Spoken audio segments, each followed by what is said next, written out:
So this video will be on an RC circuit, and basically the way that will work is you'll have a resistor and a capacitor in series in a circuit with a battery, and then there will be a switch that will basically take the battery in and out of the circuit.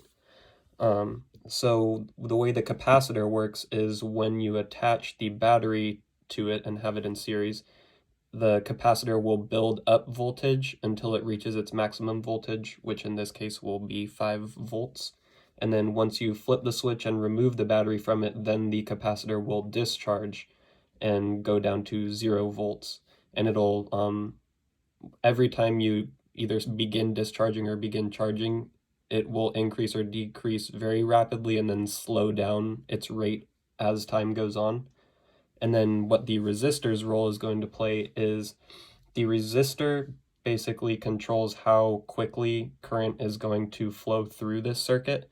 So if you have a larger resistance, then it will take longer for current to go through the circuit. And if you have a lower resistance, then current will be able to flow through easier, so it'll flow through faster. And so what my setup is I have two different setups. The first one is basically, they're exactly the same, but one has a 200 ohm resistor and one has a 100 ohm resistor. So the first setup has twice as much resistance.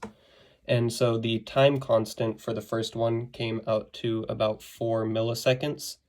And then in the second setup, since the resistance was cut in half, that means that the time constant is also going to be cut in half because there's less resistance, so current will be able to flow through faster, which means that the time it will take to get to a certain amount of voltage will be half that amount of time.